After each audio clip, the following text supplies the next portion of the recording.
Bonsoir à toutes et à tous. Merci de nous rejoindre pour ce nouveau webinaire organisé par notre réseau de médecine collaborative Réseau et plus particulièrement Réseau Verneuil. Nous l'organisons en partenariat avec les associations de patients, Solidarité Verneuil et l'AFRH, que nous remercions. Alors ce soir, pour répondre à vos questions, qui sont nombreuses, car vous êtes très nombreux à nous solliciter par mail sur réseauverneuil.fr. Nous accueillons le professeur Jean-Luc Perrault, dermatologue au CHU de Saint-Étienne. Bonsoir. Bonsoir. Et le docteur Anne-Cécile Ezano, chirurgien à l'hôpital Bégin de Saint-Mandé dans le 94. Bonsoir. Bonsoir. Alors, la maladie de Verneuil suscite encore beaucoup de questions, pas assez connues, méconnues, mal connues. Voilà, on peut aussi l'appeler sous d'autres noms. Alors, pour répondre et éclaircir un petit peu le flou qui règne autour de cette pathologie, nous vous proposons donc de répondre à différentes questions et nous vous invitons bien sûr à nous les poser directement par le chat qui est à votre disposition. Au fil de l'eau, nous répondrons à toutes les questions au fur et à mesure que vous les poserez. Alors, professeur Jean-Luc Perrault, la maladie de Verneuil, pourquoi cette maladie ? Qu'est-ce que c'est finalement cette maladie? Une maladie chronique, inflammatoire, immunologique? Voilà, on a beaucoup de questions à ce sujet. Est-ce que vous pourriez nous éclaircir sur ce point? Bon, je ne sais pas si je vais pouvoir éclaircir tous les points, mais enfin, on va essayer d'aborder un certain nombre de choses. Alors, tout d'abord, un problème de terminologie. On parle de maladie de Verneuil, on parle d'hidradenitis suppurativa, ce sont les anglo-saxons. On parle aussi parfois d'acné aversa. Donc tout ça, c'est la même maladie. Et si vous allez sur différents sites ou vous accédez à différents articles, vous allez avoir des noms différents pour une même maladie. Alors ensuite, quelle population, quelle épidémiologie? Ça, c'est aussi un élément qui est un peu important pour savoir de quoi on parle. C'est une population plutôt féminine, puisque dans l'étude EpiVer qu'on avait menée avec Réseau Verneuil, qui a permis donc de colliger les données d'un peu plus de 1200 patients atteints de Verneuil en France, on a donc 62% de femmes, 38% d'hommes, et c'est une pathologie qui représenterait à peu près 1% de la population. Donc c'est une pathologie assez fréquente. Et on pense que peut-être que l'effet des hormones, le rasage, les traumatismes folliculaires expliqueraient qu'il y a un peu plus de pathologie chez la femme que chez l'homme. Et puis surtout, les femmes seront probablement plus intéressées par leur santé que ne le sont les hommes culturellement, tout au moins chez nous. C'est une pathologie du sujet jeune, 40% des patients ont moins de 39 ans, 90% ont moins de 50 ans. Donc c'est vraiment une pathologie qui touche des sujets relativement jeunes par rapport à la population dermatologique habituelle. Alors, pourquoi on fait une maladie de Verneuil? Comment ça se traite? Ça nécessite d'aborder ce qu'on appelle la physiopathologie. C'est la connaissance des mécanismes qui vont créer la maladie. Par exemple, on parle beaucoup de la Covid-19 actuellement. Il y a un virus, le SARS-CoV-2, qui va donc déclencher tout un tas de manifestations qui sont les manifestations donc de cette maladie. Là, pour ce qui est donc de la maladie de Verneuil, on en est à des stades d'hypothèse. Alors, moi, quand j'étais jeune, on m'a appris que c'était une maladie de la glande apocrine. La glande apocrine, c'est l'équivalent des glandes à muscles qu'il y a chez l'animal. Ce sont des glandes qu'on va avoir dans les grands plis. Et on disait que c'était donc des phénomènes inflammatoires de ces glandes apocrines, une sorte d'acné de ces glandes apocrines qui déclenchait donc la maladie de Verneuil. On est revenu sur cette hypothèse. Actuellement, on est sur une hypothèse qui est une hypothèse folliculaire, c'est-à-dire que c'est autour du poil que ça se passe. C'est le poil et la gaine dans lequel est le poil qui est donc une des causes de cette maladie. Alors, on s'est rendu compte qu'il y a des formes familiales de maladie de Verneuil. Alors, moi, j'ai l'habitude de parler de maladie de Verneuil. Les anglo-saxons parleront donc d'hidradenitis suppurativa. En France, c'est vrai qu'on parle du nom du chirurgien français qui a été le premier à décrire cette maladie. C'est vrai que souvent, les anglo-saxons ont tendance à s'approprier un peu les découvertes des autres. Alors, on a un certain nombre de gènes qui ont été qui sont donc des candidats donc à ces formes familiales. On s'est rendu compte qu'on avait donc des gènes qui vont coder donc pour une grosse protéine, la gamma-sécrétase, et on va avoir donc différentes anomalies de ces gènes qui peuvent expliquer des formes familiales. d'autant que cette gamma-sécrétase interagit avec une protéine. Ce sont des protéines qui sont dans les membranes et qui ont un rôle important donc, dans l'élimination d'un certain nombre de molécules, serait elle aussi impliquée dans certaines formes d'hydradénite suppurée. C'est important pour pouvoir comprendre des traitements qui pourront sortir ultérieurement pour prendre en charge cette maladie. On s'est aussi rendu compte qu'on avait donc une anomalie de l'immunité cutanée, c'est-à-dire qu'on va avoir donc une réponse de l'organisme vis-à-vis de bactéries qui sont des bactéries normalement présentes dans la peau, dont les staphylocoques, qui est anormale. Et l'idée, c'est de se dire que c'est cette amplification de la réponse inflammatoire de manière inappropriée qui explique la maladie. On sait par exemple que la dermatite séboréique, la dermatite séboréique est une pathologie fréquente qui se traduit par des phénomènes irritatifs au niveau donc du visage, au-dessus des sourcils, est liée donc à ces phénomènes donc d'anomalie de la balance inflammatoire, où on va avoir donc un emballement de cette balance inflammatoire vis-à-vis donc d'un acteur donc parasitaire qui normalement ne pose pas de problème particulier. On peut aussi se poser la question du rôle des poils et des cicatrices qui pourraient se comporter un peu comme des corps étrangers où se fixeraient ces bactéries et ça favoriserait ces phénomènes inflammatoires. On a comme autre élément qui intervient, et là on en reste toujours à notre pathologie donc, qui touche donc, le follicule pileux, c'est la kératine. Alors vous avez donc le poil qui est dans une gaine qui va sortir donc, par cet orifice, et on a donc la peau qui est recouverte donc par des cellules, les kératinocytes, les cellules de la surface, et ces kératinocytes vont fabriquer donc une protéine particulière qui est la kératine, qui va nous servir donc à former donc la paroi qui nous protège de l'extérieur de manière mécanique. Et en fait, ces cellules desquament régulièrement. Chaque jour, quand on se lave, on va éliminer donc tout un tas de cellules mortes et on en fabrique d'autres en permanence. Et on va avoir une desquamation qui est régulière.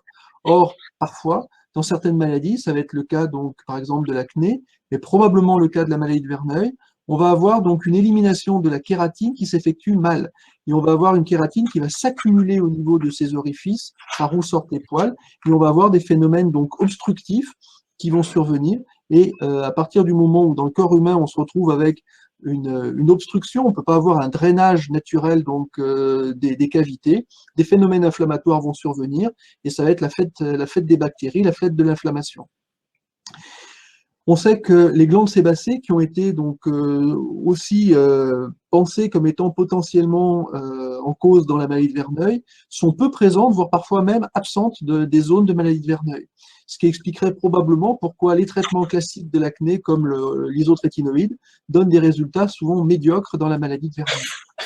Alors, professeur Perrault, est-ce qu'on peut juste préciser peut-être que ce sont des glandes sébacées parce que, voilà, pour le commun des mortels non médecins…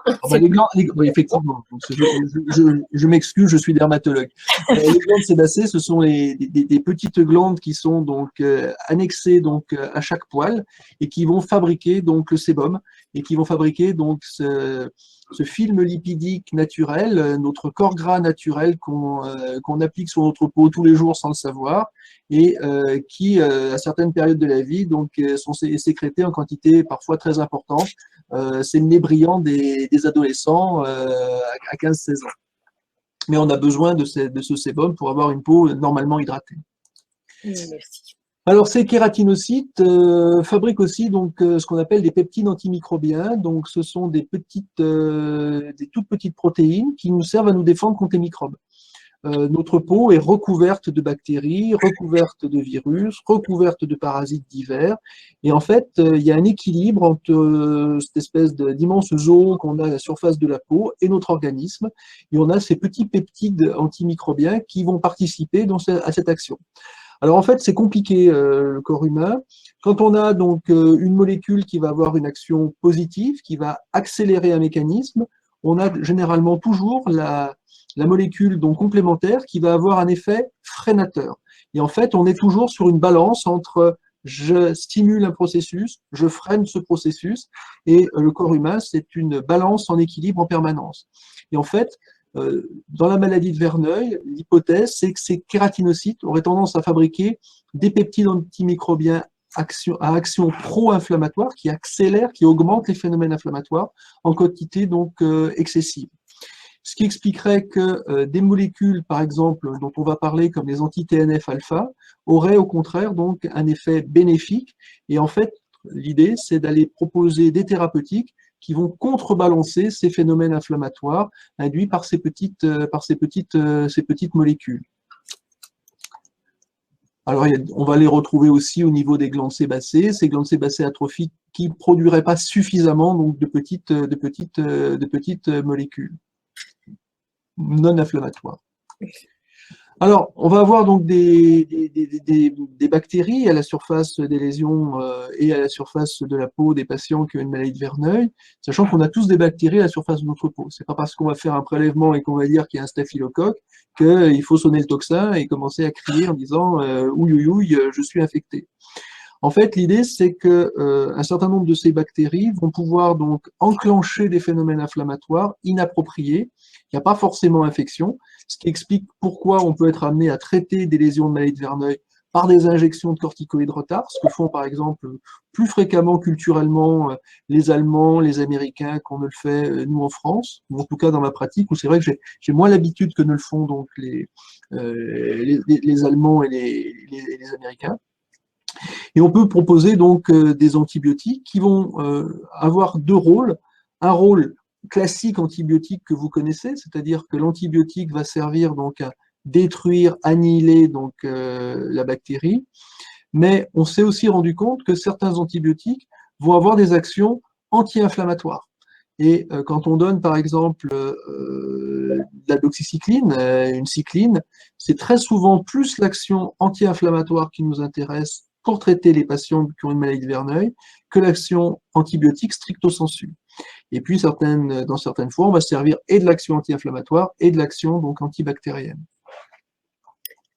Alors, professeur Perrault, si on devait résumer en quelques mots, parce que tout ça, c'est un peu peut-être très complexe, mais ça montre aussi la complexité de la maladie. Alors, finalement, la maladie de Verneuil ou l'hydrathémie suppurée, c'est une maladie auto-immune, auto-inflammatoire. On en sait un peu plus. C'est pas une maladie qui est simple. On ne connaît pas encore complètement sa physiopathologie. On a des hypothèses, le poil, un équilibre inflammatoire donc qui n'est pas satisfaisant, et éventuellement pour certains en plus une composante génétique. Et c'est très probablement dans ce triangle que se situe la maladie de Verneuil. Donc, on cible un peu mieux quand même les connaissances aujourd'hui et on va vers une évolution de la connaissance de cette maladie. On peut rester positif pour les patients qui nous regardent. Il y a eu beaucoup de progrès qui ont été faits ces derniers temps. C'est-à-dire que la maladie, alors moi je vais sortir un peu de mon diaporama, mais on a la chance d'avoir donc un système informatique dans le service qui évolue depuis maintenant 40 ans. Et j'avais regardé la file active, à savoir le nombre de patients suivis pour une maladie, la file active des malades atteints de maladie de Verneuil au cours des 40 dernières années dans le service. En fait, on avait donc une espèce de calme plat jusqu'à il y a 7-8 ans, où on avait toujours le même nombre, un petit nombre de patients atteints de maladie de Verneuil. Est arrivée la première étude sur la maladie de Verneuil, qui était de savoir si les sels de zinc pouvaient avoir un rôle bénéfique sur la maladie de Verneuil. À partir de ce moment-là, on a une courbe qui s'est mise à croître de manière exponentielle. Et avec l'arrivée des nouveaux protocoles concernant donc les thérapeutiques concernant la maladie de Verneuil, maintenant on fait des diagnostics de maladie de Verneuil tous les jours, alors qu'avant c'était une fois de temps en temps. Donc je pense que les connaissances se nourrissent de cette activité que l'on a actuellement concernant cette maladie. Très bien. Merci. Alors pourquoi cette maladie est si peu connue? Honnêtement, j'en sais rien. Ça me paraît surprenant puisque moi j'en vois beaucoup. Épiver, ça a été en 18 mois plus de 1000 sujets inclus. Pour une maladie considérée comme orpheline, c'est quand même un peu surprenant. Je crois qu'en médecine, il y a des modes. Il y a des groupes médicaux, on peut appeler ça des lobbies, qui sont plus ou moins puissants, qui sont plus ou moins organisés, qui se débrouillent mieux que d'autres. Et puis, on a des maladies qui ont un côté culturellement mieux valorisé. Maladie cardiovasculaire, le cœur, ça fait plus sérieux qu'une maladie cutanée. Voilà. Et puis la dermatologie, ça c'est quelque chose qui nous colle à la peau. Alors nous, en tant que dermatologue, on s'en rend même plus compte. C'est considéré comme étant pas forcément une maladie très sérieuse, les maladies dermatologiques. Et puis il y a toujours le côté un peu sale, répugnant, inquiétant de la peau qui renvoie directement à soi en fait. Quand on voit un malade cutané, on se dit tout de suite et si moi j'avais ça. Alors qu'une maladie du cerveau, une maladie du poumon, ça se voit pas. Ça paraît entre guillemets beaucoup plus propre. Enfin, c'est comme ça que je vois les choses. Voilà.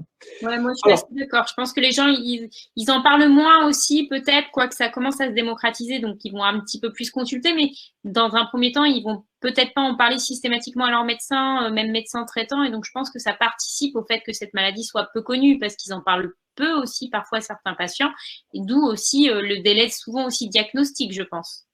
On estime que le diagnostic actuellement en France, c'est de 8 ans. Entre le début des symptômes et le diagnostic, c'est 8 ans à l'heure actuelle. Toutes les études retrouvent ça, et c'est pas valable qu'en France. Les études anglo-saxonnes retrouvent des données à peu près similaires. C'est vrai qu'en 2016, nous avions avec Solidarité Verneuil, Hélène Rénal, ici présidente de Solidarité Verneuil, qui nous a rejoint, et la FRH notamment, et également la Société française de dermatologie, lancé une grande première campagne de sensibilisation qui permet depuis quand même, vous avez pu le constater pour certains, permet quand même d'avoir régulièrement des articles dans la presse, et puis les associations de patients, bien sûr, continuent, c'est leur rôle, à faire parler de la maladie par diverses actions.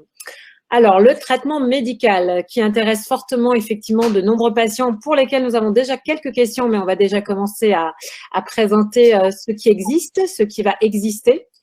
Très rapidement et ce qui permet de commencer à être un peu long sur la physiopathologie, c'est que vous imaginez bien qu'il n'y a pas un traitement univoque. Il y a des traitements et on n'a pas la solution actuellement pour la prise en charge de la maladie de Verneuil. Moi, j'avais un de mes vieux dermatologues qui m'expliquait que il y avait des maladies simples, c'était la syphilis. Là, au moins, il y avait un traitement, ça posait pas de problème, c'était réglé.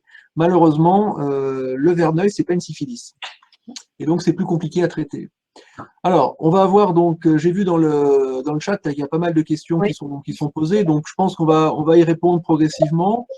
Bon, les soins d'hygiène classiques, l'eau, le savon, ça fait partie des choses, c'est un truisme, mais bon, je pense que c'est bien de le dire. Alors, les antiseptiques, d'où appliquer régulièrement, c'est ce que font certains de nos collègues, notamment nos collègues américains, anglo-saxons, et chaque fois qu'on fait des protocoles, on nous demande d'appliquer régulièrement des antiseptiques dilués. C'est vrai que c'est pas la pratique. Là, je vois Anne-Cécile qui ouvre grand les yeux. C'est pas notre pratique en France. On a peur de sélectionner des bactéries légères, mais de créer des eczémas de contact. Ça, je vous le recommande pas vraiment. Mais ça fait partie des standards. Et si vous allez sur les standards, vous le verrez. Les antibiotiques locaux, ça fait partie des habitudes américaines, nord-américaines. Ça fait partie de tous les standards. Dans toutes les grandes études, on vous dit qu'il faut mettre des antibiotiques locaux, notamment de la clindamycine. Si on dit ça à un infectiologue en France, il pousse des hurlements. Moi, j'ai passé 1 an en tant qu'interne en infectiologie quand j'étais petit. C'est quelque chose que j'arrive pas à faire. De peur de sélectionner, pour moi, c'est des antibiotiques trop importants pour sélectionner des staphylocoques. On en a trop besoin pour nos patients atteints de staphylocoques. Alors, ensuite, après, l'épilation. Alors, probablement que l'épilation apporte un plus. Et quand on dit épilation, c'est une épilation non traumatique. Donc, ça va être la lumière pulsée, ça va être le laser. C'est pas la solution définitive. J'ai vu dans le chat une personne qui expliquait que oui, ça allait mieux, mais non, c'était pas parfait. Effectivement, on va pas régler le problème avec l'épilation définitive laser. Malheureusement, je dirais. Professeur Perrault, je peux vous interrompre quelques secondes parce qu'il y a une question qui est en relation justement avec l'épilation, notamment relative à la prise en charge de cette épilation laser. Une patiente justement qui dit pourquoi cette épilation laser n'est pas remboursée dans la mesure où elle fait effet de traitement dans le cadre de la maladie de Verneuil. La sécurité sociale va rembourser à partir du moment où un acte est affilié à une nomenclature. Et pour qu'un acte puisse avoir une nomenclature, la Haute Autorité de Santé doit évaluer des études qui démontrent absolument de manière formelle que tel ou tel type de procédure médicale apporte un bénéfice pour les patients. Et il se trouve que un des gros problèmes des maladies en général, mais de la maladie de Verneuil tout particulièrement, c'est qu'en fait, on n'a pas tant d'études que ça. Et si vous voulez, une étude portant sur 400 patients de manière prospective, où on va séparer en 2 groupes des patients qui vont se faire traiter avec du laser épilatoire versus un autre groupe qui va ne pas avoir de laser épilatoire, qui vont être suivis sur une période, on va dire, de 12 à 18 mois, et on va comparer ces deux groupes, sachant qu'il faudra que, en cas de poussée de Verneuil, les procédures soient strictement similaires, etc. Ça, on l'a pas.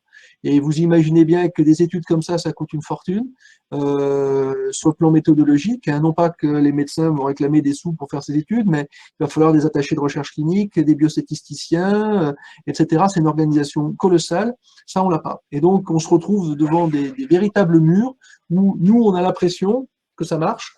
On fait des petites études, mais chaque fois, on se fait bouler par les méthodologistes de ces agences, qui sont des gens qui sont habitués à avoir des grosses études, qui sont ric-rac sur le plan méthodologique, et ça, on les a pas. Et donc, effectivement, je pense que c'est pas demain qu'on aura donc un remboursement pour ce genre de choses. Alors ensuite, après, on va avoir les antibiotiques. Alors on va avoir donc des antibiothérapies qui peuvent être donc des mono-antibiothérapies, donc un seul antibiotique, des bi-antibiothérapies, des associations avec 2 antibiothérapies, voire des associations multiples avec des tri-antibiothérapies. Alors, plus on va rajouter d'antibiotiques, plus on va augmenter le risque d'effets secondaires potentiels à ces antibiotiques, plus ça va coûter potentiellement cher. Et puis, quand on va utiliser certaines associations avec de la rifadine, de la moxifloxacine, du métronidazole, on peut avoir donc des antibiothérapies avec des effets secondaires propres aux antibiotiques. Des effets secondaires qui peuvent être neurologiques, on peut avoir des crises d'épilepsie, on peut avoir des effets orthopédiques avec la moxifloxacine, on peut avoir des ruptures de ligaments, on peut avoir des effets hématologiques avec le métronidazole. Donc ce n'est pas des effets secondaires qui sont des effets secondaires systématiquement neutres, sans parler du risque de sélection donc, de bactéries multirésistantes, qui est quelque chose donc, qui est systématique. On a pu proposer la Dapsone, qui est une molécule anti-inflammatoire, c'est une vieille molécule qui est utilisée donc, comme épargne des corticoïdes, qui est utilisée aussi dans certaines maladies comme la lèpre. C'est des molécules immunomodulatrices connues depuis très longtemps. Les corticoïdes en intralésionnel, donc c'est des corticoïdes qu'on utilise parfois, certains d'entre vous ont peut-être eu du rhume des foins. Jadis, on faisait des injections donc, de corticoïdes retard en intramusculaire pour pouvoir donc limiter la poussée du rhume des foins. Ces corticoïdes peuvent être injectés dans certaines lésions localisées, récurrentes, pour limiter les interventions chirurgicales. Il y a eu des propositions d'acétate de cyprotérone. Actuellement, c'est une molécule qui est très décriée du fait de ses utilisations au long cours avec des risques de méningiome. Et si vous avez, par exemple, un Maille-Verneuil avec un diabète, là, on peut conseiller donc à l'endocrinologue ou au médecin généraliste qui prend en charge le Verneuil d'utiliser plutôt de la metformine, qui aurait un effet donc qui apporterait un plus pour la prise en charge donc de la Maille-Verneuil. Alors maintenant, on va parler des traitements nouveaux. Donc, vous savez qu'on a des immunomodulateurs qui sont des molécules qu'on peut utiliser donc, pour traiter des maladies inflammatoires. Donc, on a commencé avec le psoriasis. Ça a été donc la grande révolution des traitements dermatologiques. Ensuite, on a attaqué donc, la dermatite atopique, donc l'eczéma qui dure depuis l'enfance. Et puis maintenant, donc, c'est la Maille-Verneuil. Donc, le premier anti-TNF alpha à avoir l'AMM, c'est l'adalimumab. Et des protocoles sont en cours actuellement avec d'autres familles antibiotiques. Alors, on améliore la qualité de vie. On a, chez les patients qui répondent, un maintien sur le long terme qui va pouvoir donc être observé. Ça n'est pas une réponse qui est aussi spectaculaire que ce qu'on a dans le psoriasis, où on arrive à avoir un taux très important de patients qui ont des réponses très importantes. Là, on va avoir donc une amélioration significative, en gros de 50%, chez grossièrement 50% des patients. Alors, c'est pas magique, mais c'est déjà quelque chose de très important, d'autant que c'est des molécules qui sont généralement bien tolérées et qu'on va pouvoir utiliser sur des longues périodes. Et donc, les patients qui répondent sont des patients qu'on peut traiter sur des longues périodes. Moi, j'ai des patientes qui sont traitées depuis 4-5 ans déjà avec ce type de traitement. Alors, vous allez me dire, pourquoi 4-5 ans alors que c'est remboursé depuis 2021? On avait la chance d'avoir, entre guillemets, l'association psoriasis, maladie de Verneuil, ce qui permettait, en traitant le psoriasis, de prendre en charge aussi la maladie de Verneuil. Les traitements de demain, alors probablement les anti-interleukine 17, donc un certain nombre de protocoles sont en cours actuellement. Alors malheureusement, les protocoles sont en train de se fermer les uns après les autres puisque les recrutements se font très vite, puisque en fait les patients qui ont ce type de pathologie sont généralement très demandeurs et donc on recrute assez rapidement. Et donc les quotas pour pouvoir avoir donc la population qui permettra d'avoir l'analyse statistique qui permettra de donner des réponses significatives, on l'a assez rapidement. Donc, on a les anti-interleukine 17, mais si on regarde ce qui se fait un peu, ce qui est les possibilités et ce qui est dans les tuyaux, on se rend compte qu'il y a beaucoup de choses. Donc, les anti-interleukine 23, anti-interleukine 12, les inhibiteurs donc, de certaines fractions du complément, donc ce sont des voies de l'inflammation, des inhibiteurs donc des anti-CD20, des LFA1, etc. Donc, on a plein de molécules, plein de voies actuellement, qui sont des voies qui sont donc qui sont envisagées. Et donc, les possibilités thérapeutiques autour de la maladie de Verneuil actuellement sont des possibilités qui sont multiples. Et donc, il va falloir qu'on démontre, c'est pas demain qu'on va avoir l'utilisation des anti-JAK1 inhibiteurs pour la maladie de Verneuil, c'est pas demain qu'on va avoir l'IFX1 donc pour la maladie de Verneuil, mais ça avance et ça avance vite. Et donc, grâce, si vous voulez, à ce qu'on a pu bénéficier du psoriasis. Le psoriasis a permis donc de montrer qu'on était capable d'une maladie pour laquelle il n'y avait aucun traitement réellement efficace, de donner des résultats que je qualifierais pas de miraculeux parce qu'on est, je suis dans un établissement laïque, donc on va pas donner des termes qui sont des termes religieux, mais des résultats absolument spectaculaires. Et l'industrie pharmaceutique s'est rendu compte que cette espèce de belle endormie qui était la dermatologie pouvait répondre, pouvait se réveiller, c'était la belle au bois dormant. Et donc, on attaque progressivement toutes les autres maladies qui étaient considérées comme étant des annapurnas de la médecine, dont la maladie de Verneuil. Donc, je pense que, moi, dans les 5 à 10 ans qui viennent, parmi ces molécules, plein seront en rouge, qui seront des molécules utilisées de manière régulière.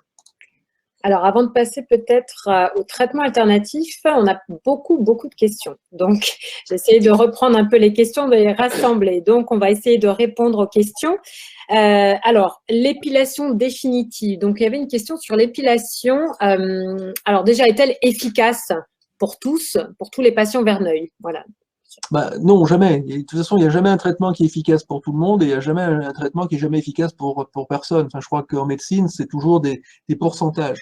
Donc, ça apporte un plus. Donc, effectivement, ça peut être envisagé. Est-ce que si le poil est problématique, une patiente nous demande, il est intéressant dans ce cas de faire une épilation définitive ou pas? Ça vaut la peine d'essayer. Oui, ça minimisera possiblement les poussées ou autres. Donc, ça leur en tirera du bénéfice. D'accord.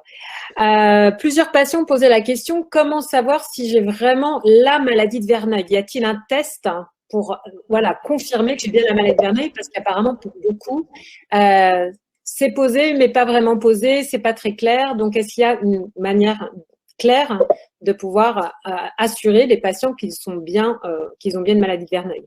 C'est un diagnostic clinique, ça pose généralement pas vraiment de problème. Oui. Je pense que moi, comme le docteur Perrault, on en voit beaucoup. Donc, c'est vrai qu'il y a des patients, ils nous arrivent. Pour nous, c'est plus qu'évident parce qu'on en voit tous les jours. Et donc, notre examen clinique permet clairement de dire, en gros, oui ou non. Alors, je dirais même qu'à la limite, sur les courriers qu'on nous envoie ou les mails qu'on nous envoie, en lisant le courrier, en lisant le mail, on sait à peu près où on en est, même du stade évolutif de la maladie de Verneuil. C'est pas faux. Ne serait-ce que quand on fait l'interrogatoire du patient, rien qu'à l'écouter, on sait à ce moment-là dire oui, c'est bien ça. Même si on n'a pas encore fait l'examen clinique, on y arrive très facilement. À entendre les malades, on fait le diagnostic. D'accord. Et on nous pose aussi la question sur la possibilité d'efficacité d'un traitement hormonal, puisque beaucoup remarquent que leurs poussées surviennent avant les menstruations, par exemple. C'est une question qui nous est très fréquemment posée. Alors, moi, je dirais que je fais mon mea culpa. Hein. Il y a 3 ans, je vous aurais dit que j'y croyais pas. J'aurais dit que c'était une histoire de nana, donc je serais passé pour un affreux macho. Et quand on a fait l'étude EpiVer, on s'est rendu compte que manifestement, il y avait un effet hormonal et que cet effet hormonal n'était pas forcément un effet positif. C'est-à-dire que les femmes qui avaient cet effet hormonal avaient volontiers des verneuils qui étaient un peu plus sévères que les autres. Par contre, au jour d'aujourd'hui, des traitements réellement hormonaux efficaces pour la maladie de Verneuil, à ma connaissance, il n'y a rien qui a été démontré. Donc, ne pas chercher à utiliser tel ou tel type d'hormones. C'est probablement un effet L'hormone a probablement un effet favorisant, mais pas un effet déclenchant. Donc, c'est pas en traitant qu'on va régler ce problème. Alors, certains patients aussi demandent comment s'inscrire, entre guillemets, sur les listes pour tester de nouveaux traitements. Puisque vous avez parlé de patients qui… Il faut aller dans un centre qui est proche de chez soi et qui fait beaucoup de verneuil. Le problème des protocoles, c'est qu'il faut voir les patients tous les mois, parfois tous les 15 jours. Donc, faire venir quelqu'un de loin, c'est très compliqué. Moi, j'ai vu un patient qui venait de Perpignan, on habite Saint-Étienne. Bon, il voulait absolument venir. Je lui dis non, c'est pas possible. Perpignan-Saint-Étienne, tous les mois pendant 1 an, puis tous les 2 mois pendant 5 ans, vous allez craquer. Faut rester raisonnable. Encore 2 questions avant de continuer, puis on continuera à prendre vos questions, donc n'hésitez pas à les poser, c'est très bien. Voilà, ça crée voilà, de l'interactivité. Merci à tous voilà, pour votre participation active. Donc, quels sont les impacts éventuels sur les désirs d'avoir un enfant en prenant de la doxycycline? Ben, il faut éviter de prendre les cyclines au cours d'une grossesse. Donc, on risque d'avoir des malformations, notamment des malformations des dents des enfants. Donc, c'est sûr qu'une femme qui est sous doxycycline, elle est sous contraception. Donc, en fait, voilà, il faut retourner voir son dermatologue ou son chirurgien pour envisager une prise en charge s'il y a un désir d'enfant. On est sur des maladies qui sont des maladies chroniques. Donc, on sait très bien qui touchent plus particulièrement la femme jeune. Donc, le problème de la grossesse et de la contraception se pose quasiment à toutes les consultations. Donc, pas de problème pour prendre une contraception en fonction des risques extra-verneuil.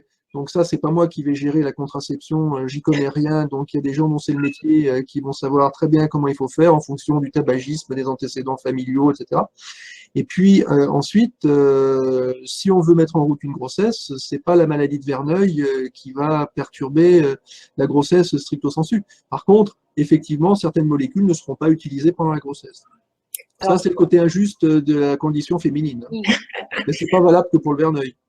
Ouais, pour rebondir sur cette question, une patiente nous pose la question sur le fait, est-ce que le fait de prendre la pilule, justement, peut influencer également la maladie, positivement ou négativement, puisque apparemment les hormones… On ne s'est pas rendu compte que ça changeait grand-chose. Ouais, ça change pas. Donc, je pense que c'est déjà suffisamment compliqué de vivre une maladie de Verneuil. Si en plus on interdit la pilule et qu'on impacte la contraception, ça devient infernal. On n'aura plus de patients qui voudront venir nous voir. C'est clair. Donc, sur les questions de la chirurgie, on y reviendra après parce que le docteur Anne-Cécile Lezano va aborder cette question. Donc, vous inquiétez pas, on abordera ces questions. Il y avait une dernière question qui me semblait intéressante à poser, mais je l'ai perdue. Donc, on va pouvoir… Ah oui, les conditions pour prétendre à un traitement anti-TNF. Parce qu'effectivement, on a parlé de ce traitement qui arrive là tout juste ce mois-ci, remboursé donc, par la Sécurité sociale, qui vient d'obtenir le remboursement. Donc, quelles sont les conditions pour prétendre à un tel traitement? C'est vrai qu'on l'a pas évoqué. Une maladie qui est modérée à sévère. Et une maladie qui est en échec des traitements, qui sont les traitements classiques, usuels, qui ont été bien menés. Eh bien, très bien. Eh bien, merci. C'est assez large globalement l'indication. Hein. Oui, tout à fait.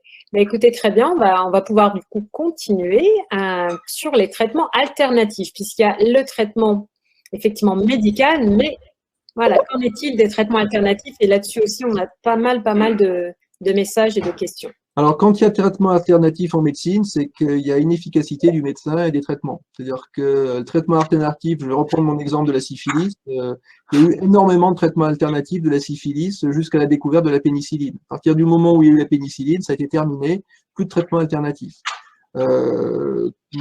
Quand on n'avait pas de traitement pour le psoriasis, on avait énormément de patients qui avaient des traitements alternatifs, qui avaient des écoles du psoriasis, etc., etc. À partir du moment où on a matraqué le psoriasis avec les traitements modernes, globalement, tout ça, ça a disparu. Donc, le fait qu'il y ait des traitements alternatifs, ça traduit surtout la souffrance et l'absence de traitement réellement efficace. Pour moi, les traitements alternatifs, c'est l'opprobre de la médecine. Alors là, j'avais trouvé cette étude, c'est une étude américaine, 300 patients. En fait, qu'est-ce qu'on se rend compte, c'est que une énorme majorité des patients, alors bon, c'est américain, c'est pas français, ça vaudrait la peine de refaire la même étude en France. Et ça, je pense que des associations pourraient nous aider. On se rend compte qu'il y a énormément de patients qui ont eu recours donc à des méthodes complémentaires alternatives. En fait, et les raisons, bah, c'est la frustration par rapport au traitement conventionnel, c'est-à-dire qu'on n'est pas suffisamment efficace, et donc on a envie d'essayer quelque chose de nouveau, on a envie d'essayer quelque chose qui est autre, et pourquoi pas quelque chose qui est considéré comme naturel. Alors, il y a des produits qui sont plus ou moins à la mode, il y a eu le zinc, le curcuma, donc dans le mélanome, on a eu beaucoup de traitements à base de curcuma avant l'arrivée des nouveaux traitements du mélanome, avec l'action anti-inflammatoire. La marijuana, donc, qui est très utilisée, on se rend compte que déjà spontanément, là, c'était l'étude EpiVer, on avait, si je me souviens bien, 15%, un peu plus de 15% de nos patients qui consommaient régulièrement du cannabis. Bon, on a fait un médicament qui a tendance à calmer les douleurs, qui calme cette sensation de mal-être, d'anxiété. Quand on a une maladie qui est douloureuse et qui est mal prise en charge, on conçoit qu'effectivement, on puisse avoir recours à des produits qui sont en fait des produits, il ne faut pas l'oublier, des produits toxiques, hein. Par contre, ce qui est plus embêtant, c'est que une grosse minorité de patients n'ont pas déclaré la prise de ces traitements à leur médecin. Or, certains traitements dits alternatifs et dits naturels sont parfois toxiques et peuvent interagir avec ce qu'on donne. Et ça, je crois que vraiment, dans la relation médecin-malade, c'est important que on sache qui prend quoi. Et bon, moi, je suis pas forcément pour les traitements alternatifs qui me sont proposés. Je pense que c'est toujours bien que mon patient me l'explique. Et c'est pas parce que je suis pas forcément d'accord. Je vais expliquer le pourquoi je suis pas forcément d'accord de ce qui est pris, mais je vais pas disputer mon malade pour autant. Alors, dernière diapositive, il n'y a pas un médecin qui va prendre en charge le verneuil, hein. Donc, c'est une maladie qui est multidisciplinaire, donc on est deux, là, il y a un chirurgien et un dermatologue, mais ça peut aussi concerner le rhumatologue, l'infectiologue, le gastro-entérologue, les chirurgiens généraux, plasticiens, l'endocrinologue, le nutritionniste, on a donc un surpoids qui est fréquent, le cardiologue, parce qu'on a tout un tas de comorbidités cardiovasculaires qui sont associées à la maladie verneuil. Les verneuils fument en grande quantité, enfin, très fréquemment. Les addictologues, vous avez vu qu'on avait un pourcentage non négligeable de patients, donc non seulement qui fumaient, mais qui prenaient de la marijuana. Les urgentistes, puisqu'en fait, on se rend compte que très fréquemment, les patients atteints de maladie de Verneuil consultent les services des urgences. Le psychiatre, puisqu'on a affaire à une maladie où le taux de dépression est un taux de dépression, une fréquence qui est importante. Et je pense que là encore, c'est important. Et c'est pas parce qu'on a une dépression qu'on est quelqu'un qui est fragile, etc. Et il n'y a pas de connotation morale à envisager. Il y a une maladie, il faut la traiter. Et puis, bien entendu, donc le médecin traitant. Alors après, comment le gérer? Bon, créer des centres de compétences, c'est très à la mode. Personnellement, je suis toujours un peu dubitatif sur les centres de compétences. C'est toujours assez facile de s'ériger centre de compétences, hein. Donc, je pourrais dire, je suis tout seul dans mon coin, je suis centre de compétences. Je pense que les utilisations des hôpitaux de jour s'appliquent tout à fait à la maladie de Verneuil. Bon, où on va concentrer donc autour d'un balade différents médecins qui ont l'habitude de travailler ensemble. Donc, c'est comme ça qu'on fonctionne, hein. On peut avoir donc le gastro, le rhumato, etc., qui vont venir travailler et on va adapter la voilure en fonction du patient. Voilà, je crois que j'ai parlé longtemps. On va laisser parler donc un peu plus notre chirurgien. Alors, juste, pardon, avant, une petite question sur juste les localisations, pardon, de la maladie de Verneuil. Elle a été posée à plusieurs reprises et après, bien sûr, on passera à la chirurgie puisqu'il y a énormément de questions aussi sur la chirurgie. Donc, quelles sont les localisations et est-ce que ça peut affecter notamment la bouche et aller jusqu'aux dents? Voilà. J'ai fait une synthèse de toutes les questions posées. Classiquement, ça ne touche pas les muqueuses. Donc, je pense qu'il y a beaucoup de choses à diagnostiquer. Enfin, la maladie de Verneuil n'est pas complètement connue, donc on va encore découvrir notamment même des manifestations cliniques. Par exemple, on s'est rendu compte que des atteintes du cuir chevelu, des folliculites disséquantes du cuir chevelu sont des formes de maladie de Verneuil, mais classiquement, c'est les grands plis. Donc je crois qu'il faut rester, bon là on fait quelque chose de vulgarisation, donc c'est les grands plis, les plis axillaires, les plis sous-mammaires, les plis inguinaux, le sillon interfessier, la région génitale, la région mammaire, c'est les zones du Verneuil. Voilà. Merci. Donc, voilà, on apprend à connaître de mieux en mieux la maladie de Verneuil, mais il reste encore beaucoup à apprendre. Et notamment en chirurgie, quelle est l'évolution de cette pratique dans la maladie de Verneuil, docteur Ezano? Bonsoir à tous. Donc, la chirurgie, donc malgré l'avancée de tous les traitements médicaux que le professeur Perrault vient de nous exposer, en fait, ça reste c'est le seul traitement curatif, on va dire encore à ce jour. Mais quand on dit curatif, c'est si on opère, si on réalise une exérèse élargie de la zone atteinte, la maladie quasiment théoriquement. Je rejoins ce qu'on disait un petit peu tout à l'heure. On ne fait jamais du 100% en médecine et encore moins en chirurgie, mais sur la zone opérée, clairement, ça évite les récidives.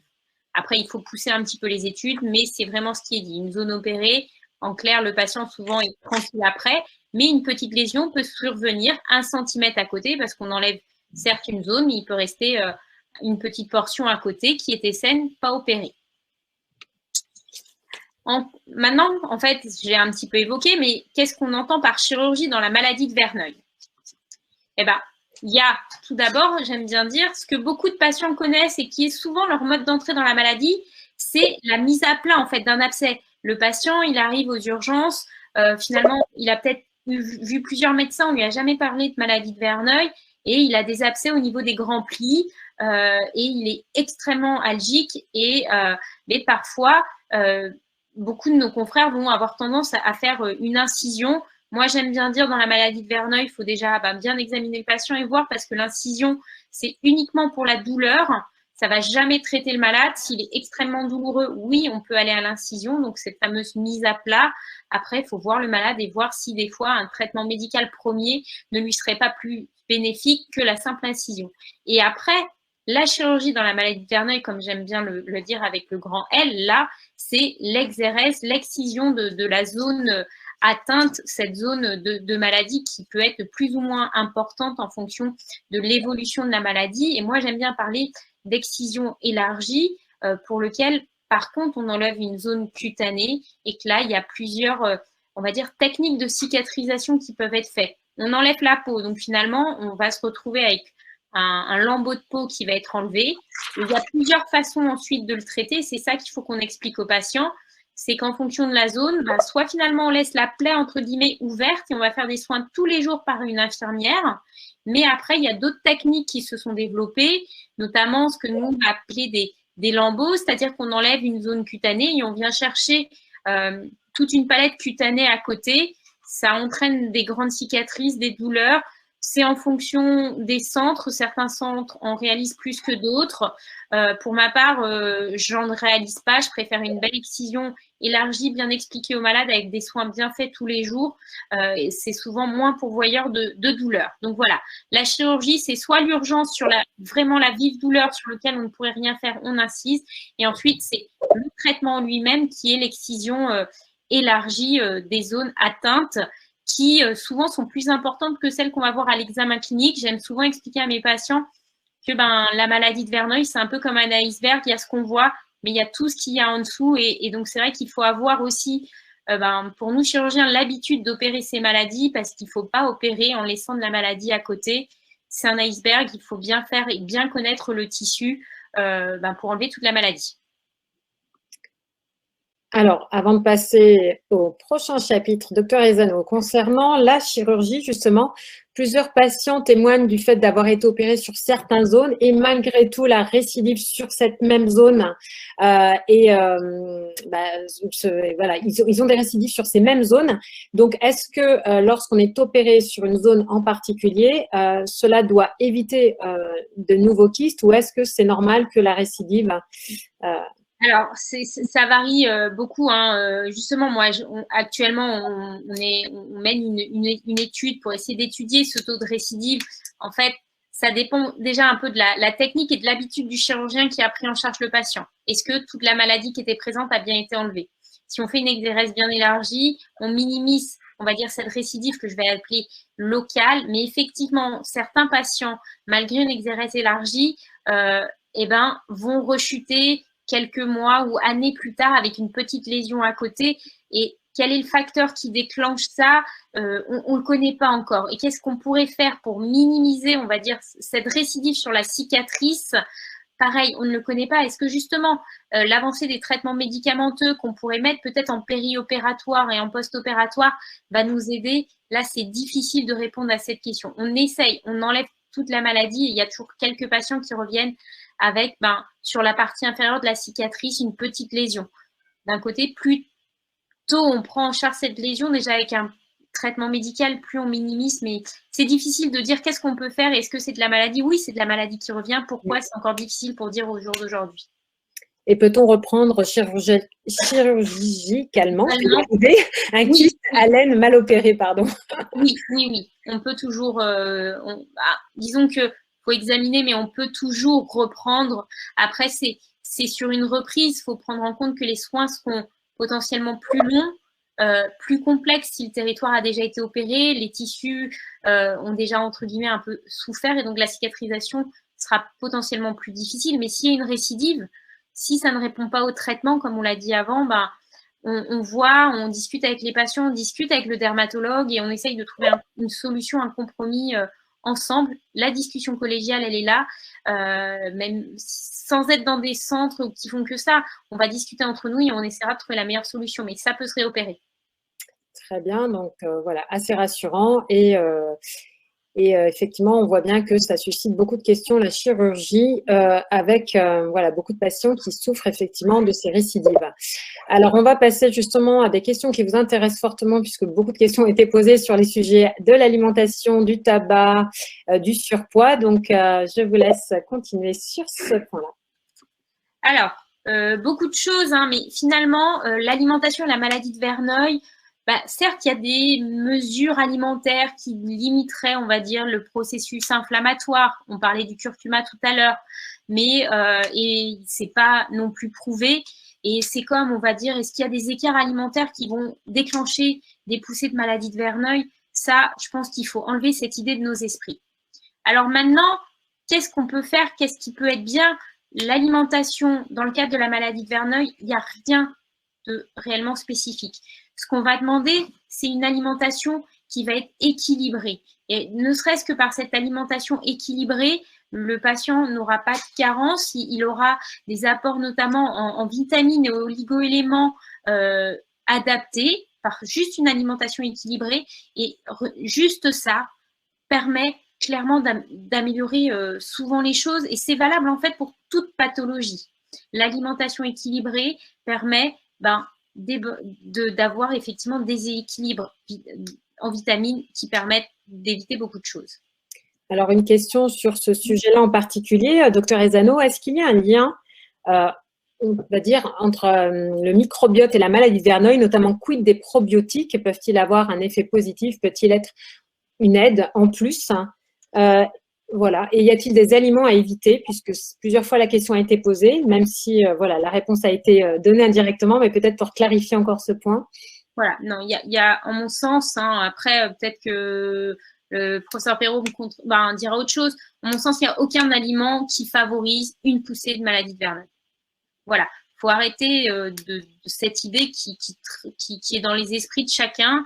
Non, après, voilà, c'est l'alimentation équilibrée qui permet un bon équilibre de vie et qui va peut-être faire qu'il y aura moins de poussées. Donc la levure, le gluten, le lait, voilà. on les concernant les probiotiques, moi, j'ai pas forcément d'avis dessus. Après, il faut savoir, est-ce que le patient, en fait, a des troubles intestinaux? Parce qu'il y a aussi des maladies intestinales inflammatoires et qu'on peut retrouver des associations entre la maladie intestinale inflammatoire, notamment la maladie de Crohn, et la maladie de Verneuil. Donc, si en fait le patient prend des probiotiques parce qu'il a des diarrhées, il a des troubles digestifs, il faut peut-être pousser les investigations avant de s'orienter vers des probiotiques. Hein. L'association maladie de Verneuil, maladie de Crohn, elle est claire. Donc, il faut déjà s'orienter sur cette recherche avant de pas banaliser, mais limite si, et en prenant des probiotiques. Merci.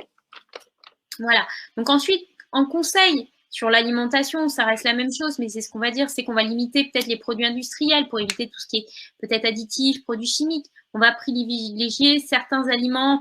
Effectivement, j'ai marqué couleur vive, mais on le sait tous, effectivement, le bêta-carotène, des choses comme ça, pour la peau, c'est des choses bénéfiques, c'est pas primordial, mais ça va aider.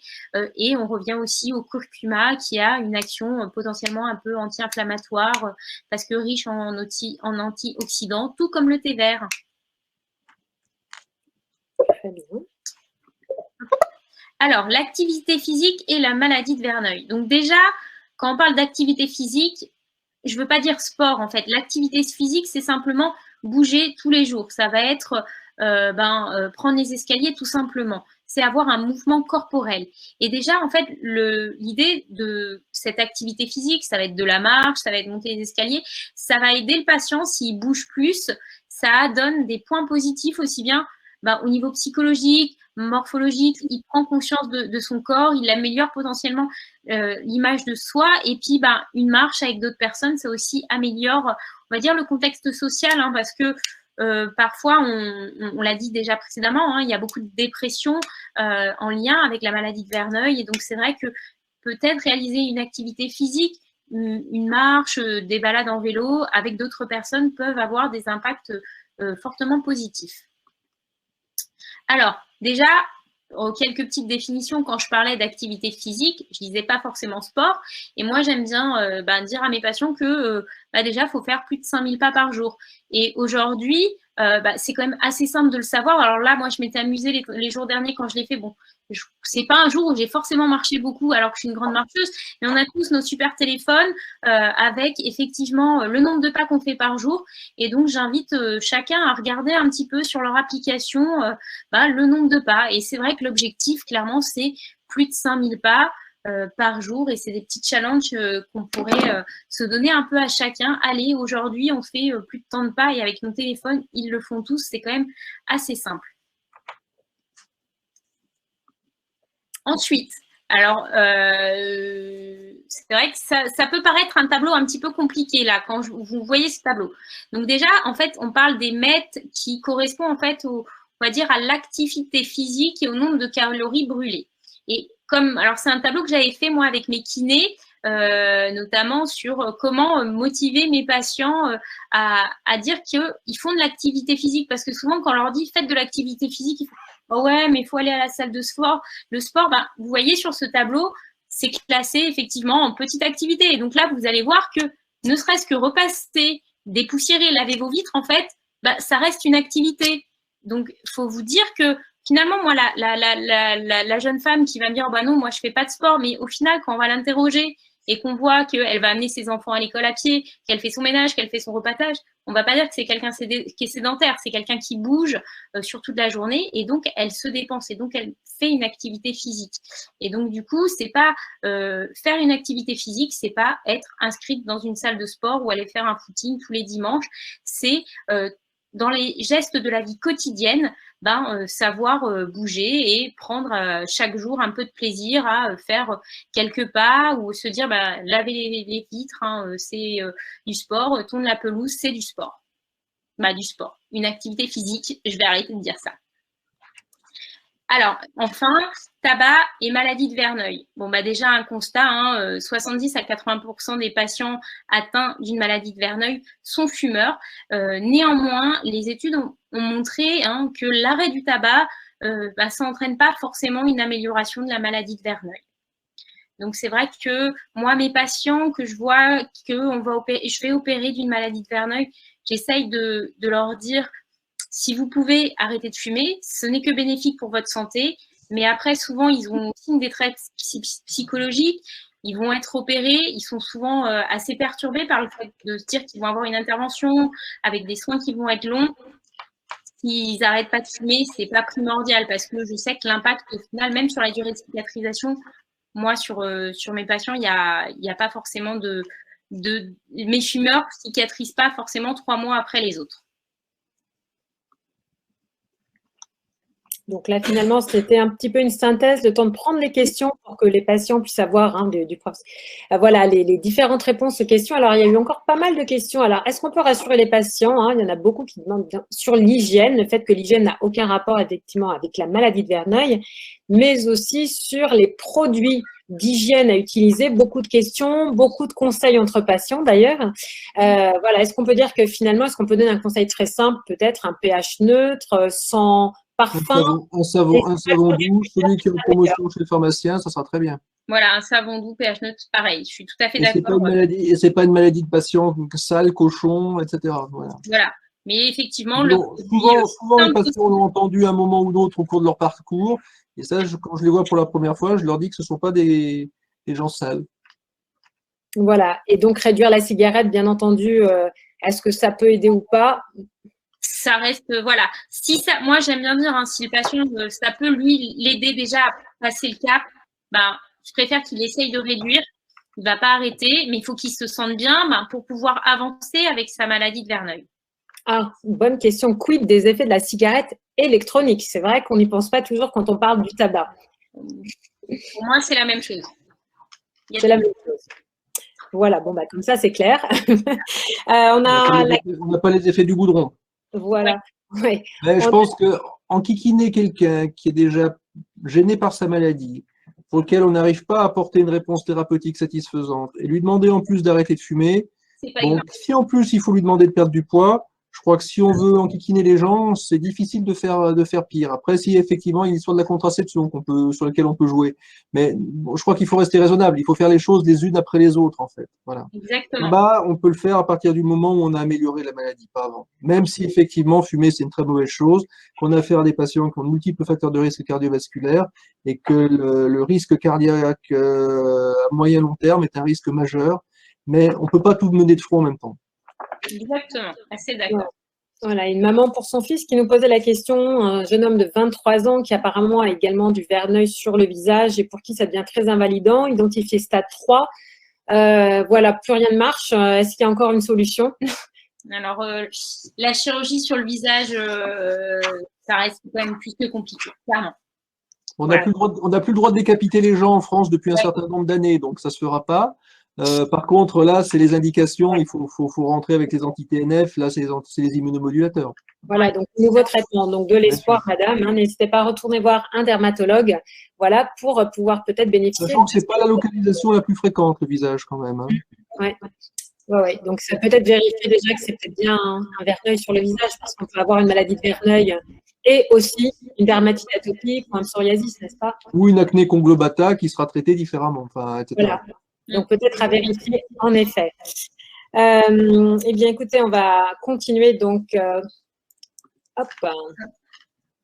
sur la prise en charge. Hein, on en a effectivement pas mal parlé tout à l'heure sur la prise en charge.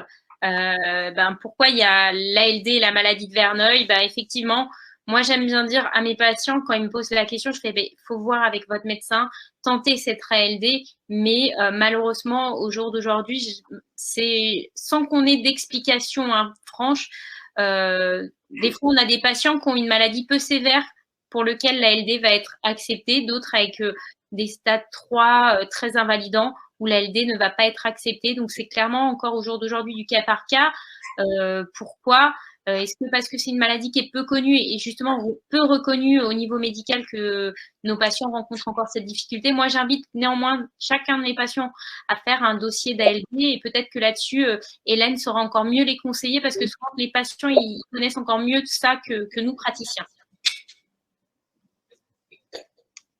De toute façon, plus il y aura des demandes qui vont s'accumuler, plus ça sera une maladie qui va être prise en compte. Je crois que c'est justement parce que c'est une maladie qui est souvent pas prise en compte en titre d'ALD qu'il faut absolument que les patients fassent des demandes pour pouvoir progressivement habituer donc les médecins conseils à entendre parler de cette maladie et donc accepter de la prendre en compte.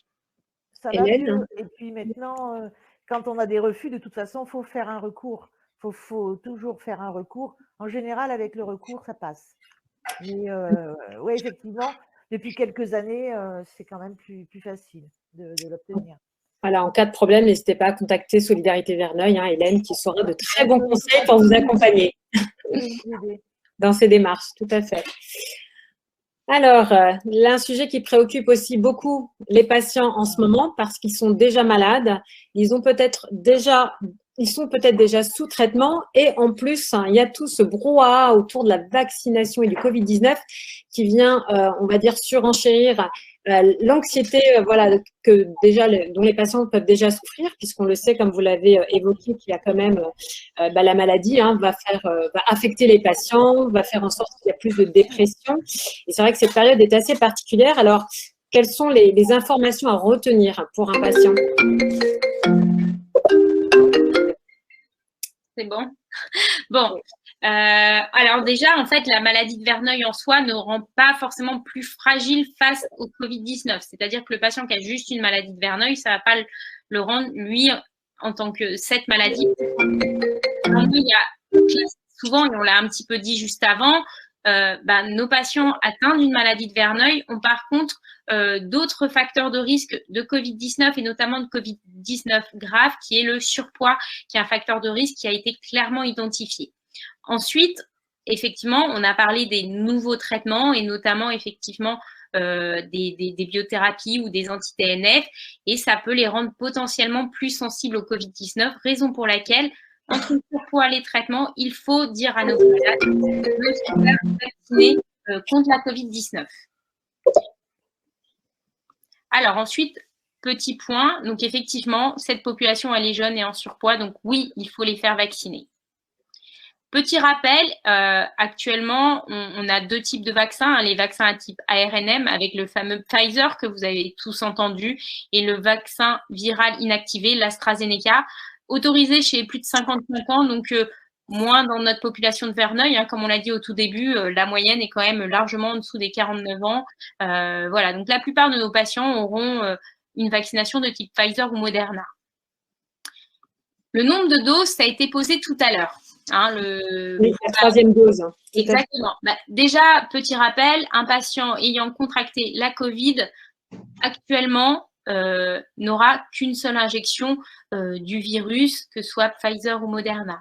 Ensuite, s'il n'a jamais eu la Covid-19, il aura 2 injections à peu près 6 semaines d'intervalle avec le vaccin, notamment Pfizer. La 3e dose. Aujourd'hui, n'est préconisée une 3e injection que pour les patients très immunodéprimés. En tout cas, nous, dans notre centre de vaccination à Bégin, ça représente les patients sous chimiothérapie très particulière. Donc là, dans le cadre de la maladie de Verneuil, en tout cas, nous, ils ne retiennent pas une 3e injection pour les patients, même sous anti-TNF. Ouais. Je ne sais pas si à Saint-Étienne, vous faites différemment, mais… Non, c'est des immunomodulateurs, ce n'est pas des immunosuppresseurs. Ouais. Exactement. Donc, maladie de Verneuil, j'ai eu le Covid, j'aurai qu'une dose de vaccin. J'ai pas eu le Covid, je n'aurai que 2 doses. Et donc, les patients jeunes, actuellement, on va privilégier un vaccin de type Pfizer. Voilà. Donc, effectivement, là, il y a beaucoup plus d'infos sur cette diapositive concernant les essais. Alors, celle-là, c'est toi, je crois. Oui, c'est peut-être sur les essais. C'est-à-dire qu'en fait, il n'y a pas d'études. Au jour d'aujourd'hui, il n'y a pas d'études sur Covid-Verneuil stricto sensu. Donc, en fait, il y a un papier qui est sorti récemment de Blazac où, en fait, il a repris les données concernant les effets secondaires infectieux au cours donc, des 2 études Pionnier 1, 2 et 3, qui étaient les études qui ont permis la commercialisation donc, et la validation de l'adalimumab pour la maladie de Verneuil. On s'est rendu compte que les risques d'infection virale sur les voies aériennes supérieures sont des risques qui sont absolument minimes. Et par extrapolation, on a estimé que par rapport à la Covid-19, les risques étaient minimes. Et c'est vrai que en pratique, je pense que c'est pareil pour Anne-Cécile, on n'a pas été appelé par les services de réa pour aller voir des malades atteints de maladie de Verneuil. On n'a pas eu nos patients qu'on suit pour une maladie de Verneuil qui nous ont tous dit j'ai été malade, j'ai été en réa, ça a été sévère, etc. C'est calme plat sur la ligne en fait. Oui, tout à fait. Ça reste une pathologie qui touche essentiellement les jeunes. Et justement, il y a pas mal de patients qui posent la question sur l'impact, l'aspect psychosomatique, de la maladie. Même si ce n'est pas que psychosomatique, parce qu'effectivement, on sait qu'il y a des facteurs favorisants externes. On a bien vu qu'il y a une prédisposition, dans les jeunes à déclarer cette maladie. Néanmoins, est-ce que des facteurs psychosomatiques peuvent aussi être des facteurs aggravants ou des facteurs de stress notamment? La question a été posée à plusieurs reprises. Je vais garder le rôle de la Jojo. Quand j'étais petit, on m'expliquait que le psoriasis était une maladie psychosomatique. Sont arrivés les immunomodulateurs et le psychosomatique, on n'en parle plus. En fait, ça m'a toujours beaucoup gêné. Parce qu'en fait, quand on dit que c'est une maladie psychosomatique, ça veut dire, écoutez mon petit monsieur, écoutez ma petite dame, si vous appreniez à vous maîtriser un peu mieux, à tenir un peu mieux votre esprit, votre corps irait peut-être un peu mieux. Donc, soyez plus solide dans votre tête et vous verrez comme ça ira mieux. Donc, vous avez une maladie de quelqu'un qui est un peu fragile quand même. Et on dit ça avec une certaine condescendance. Donc, moi, je n'ai jamais eu ce genre de rapport avec mes malades. Voilà. Donc, je trouve ça un peu gênant. Non pas que il faille faire une séparation entre l'esprit et le corps, voilà. Donc, mais non, c'est des maladies qui sont des maladies inflammatoires qui, par contre, épuisent le moral. C'est-à-dire que quand on a en permanence mal, qu'en permanence on est gêné, qu'on peut pas lever les bras pour aller chercher le serait-ce que le paquet de sucre qui est dans le placard du dessus, ou qu'au contraire pour se baisser, pour aller prendre la serpillière, ça fait mal en permanence. Ça, oui, ça fout le moral à zéro. Voilà. Et ça, c'est ça qu'il faut voir. À partir du moment, moi je vois, j'ai une de mes patientes là, qui a super bien répondu à un traitement dans le cadre d'un protocole. Bon, bah, cette femme, les antidépresseurs, le machin, etc., elle a tout arrêté parce qu'elle en avait plus besoin. Donc je pense qu'en fait, cette notion de stress, à mon avis, c'est un fourre-tout qui permet de donner des explications quand on n'en a pas. Mais bon, c'est ma façon de voir les choses. Hein. Et concernant le surpoids, c'est une question qui est revenue à plusieurs reprises et qui vient d'être Il y avait quelqu'un qui se fâchait en disant les Verneuil ne sont pas tous des obèses. Oui, oui, oui, oui, oui, mais en médecine, il y a des généralités. Donc effectivement, on a une majorité de patients qui sont en surpoids. On a un pourcentage plus important que la population française de patients obèses, mais effectivement, j'ai des patients qui sont maigres comme des coucous et qui ont des Verneuil. Ah oui, et même des fois plus sévères. Enfin, moi, j'en ai quelques-uns en tête, effectivement. Et c'est pas mieux pour le chirurgien à opérer. Non, c'est pas faux. Alors voilà, comme on le disait plus tôt, il existe aussi des associations de patients qui sont à votre écoute, qui sont là pour vous accompagner dans vos démarches, aussi pour vous donner plein de conseils utiles, validés scientifiquement et aussi parce que les patients partagent leur expérience et que l'expérience fait aussi le savoir. Alors Hélène, peux-tu nous en dire un peu plus sur l'association Solidarité Verneuil? Oui, d'abord, je voudrais tous vous remercier, mais remercier les médecins, puis remercier surtout les malades. Dalila aussi, je la remercie. Hein. Mais alors, les malades, vous êtes formidables ce soir. Ah oui. Alors là, vous sortez de table, vous allez y aller, mais vous êtes formidables. Les questions, ça n'arrête pas. Bravo. Parce qu'on est là quand même pour vous et pour répondre à toutes ces questions qui vous taraudent. Donc, au niveau des associations, en France, on en a 2 associations, dont Solidarité Verneuil. Je vais faire très vite parce qu'il y a encore des questions et j'aimerais bien qu'on puisse éventuellement y répondre. Donc, j'ai 2 petites diapos, je vous rassure, ça va aller très vite. Solidarité Verneuil, il y en a beaucoup qui connaissent. On est une association loi 1901, on existe depuis 2009 et on est basé à Lyon. On n'est que des malades et des parents de malades. Hein. Il n'y a aucun médecin parmi nos membres. Et on est actuellement sur 12 départements, 12 régions françaises. On est un peu partout. On a un petit comité scientifique dont le docteur Guillaume fait partie. Et voilà, en gros, ça, c'est la carte d'identité. Et nous, on est là pour vous orienter vers des centres de soins adaptés, vous aider à rompre l'isolement. On discute, on se rencontre, etc. Puis ça assouplit un peu les choses. On va vous informer sur votre pathologie avec notre regard à nous, bien sûr. Et puis, on va vous accompagner éventuellement dans vos démarches administratives. C'est ce qu'on disait tout à l'heure sur la LD pour remplir le dossier MDPH, des choses comme ça, les pépins, les bugs, etc. Voilà, on va vous aider pour faire toutes ces choses-là et on est à votre disposition, bien sûr. Tu passes, Dalila, la suivante. Je voudrais leur laisser un maximum de temps. Alors, des exemples de ce qu'on fait, il y a des espaces d'information, des permanences en ligne maintenant, accueil téléphonique, des rencontres amicales, des petits webinaires comme ce qu'on fait tout de suite. On va sur des salons, bien sûr, etc. On peut prêter aussi ou vous donner du petit matériel pour vous dépanner. Et on est membre de Solent, Solidarité Handicap, et Care Utopia, qui sont des associations de prise en charge, d'accompagnement du handicap, etc. Care Utopia, c'est une association de médecins à la retraite qui propose des séances d'hypnose, de la relaxation, des choses comme ça, ce qui peut aider les patients. Et puis, on est secrétaire général de la Fédération française de la peau. Voilà. Donc, on est sur Facebook, Twitter, etc. On essaye d'être un peu partout. Et puis, voilà. On est à votre disposition si vous avez besoin d'aide. On fait beaucoup d'accompagnement en clinique à Lyon ici, à l'hôpital aussi, mais aussi dans d'autres régions, en Bretagne, etc. On a des correspondants régionaux qui peuvent venir vous voir à l'hôpital si vous avez besoin, chez vous, etc. Parler, c'est l'essentiel. Il ne faut surtout pas vous isoler. Si vous vous isolez, vous allez vous sentir mal. Il faut pouvoir échanger avec d'autres. Et ça, c'est vraiment bien. Il ne faut pas hésiter à utiliser les réseaux sociaux. C'est un formidable endroit pour échanger avec d'autres malades. Avec vos mots à vous, parlez entre vous. Si ce n'est pas tout à fait exact ce que vous dites, ce n'est pas grave. L'important, c'est de communiquer. Je crois que ce soir, ils ont bien compris ça. Voilà, on l'a vu ce soir, parce qu'il y a eu beaucoup d'échanges et beaucoup de conseils entre patients. Alors, bien sûr, toujours à prendre avec précaution, vérifier quand même les informations qui vous sont données, parce que tout n'est pas parole d'évangile. Vous le savez, on vous l'a expliqué ce soir, rien n'est très, on va dire, figé dans le marbre. Et voilà, vérifier les informations qu'on vous donne est capital, notamment sur les problèmes de grossesse, etc. Une ressource utile, vous pouvez aller sur le crat.org ou sur les effets secondaires des traitements, parce qu'on va pas, il y a eu beaucoup de questions, mais on va pas reprendre traitement par traitement. C'est pas l'objet du webinaire. N'hésitez pas à vous rendre sur le site www.crat.org, dans lequel, effectivement, vous aurez les informations sur les effets secondaires, sur les aspects tératogènes, c'est-à-dire tous les impacts sur la grossesse. Voilà, c'est un site validé, scientifiquement avéré. Docteur Ezano et professeur Perrault, vous nous le confirmez? Oui, tout à fait. Voilà, et voilà. Donc, c'est important aussi d'aller vers des sources validées. Et ça, Hélène Rénal aussi pourra vous aider si vous la contactez pour savoir où trouver l'information.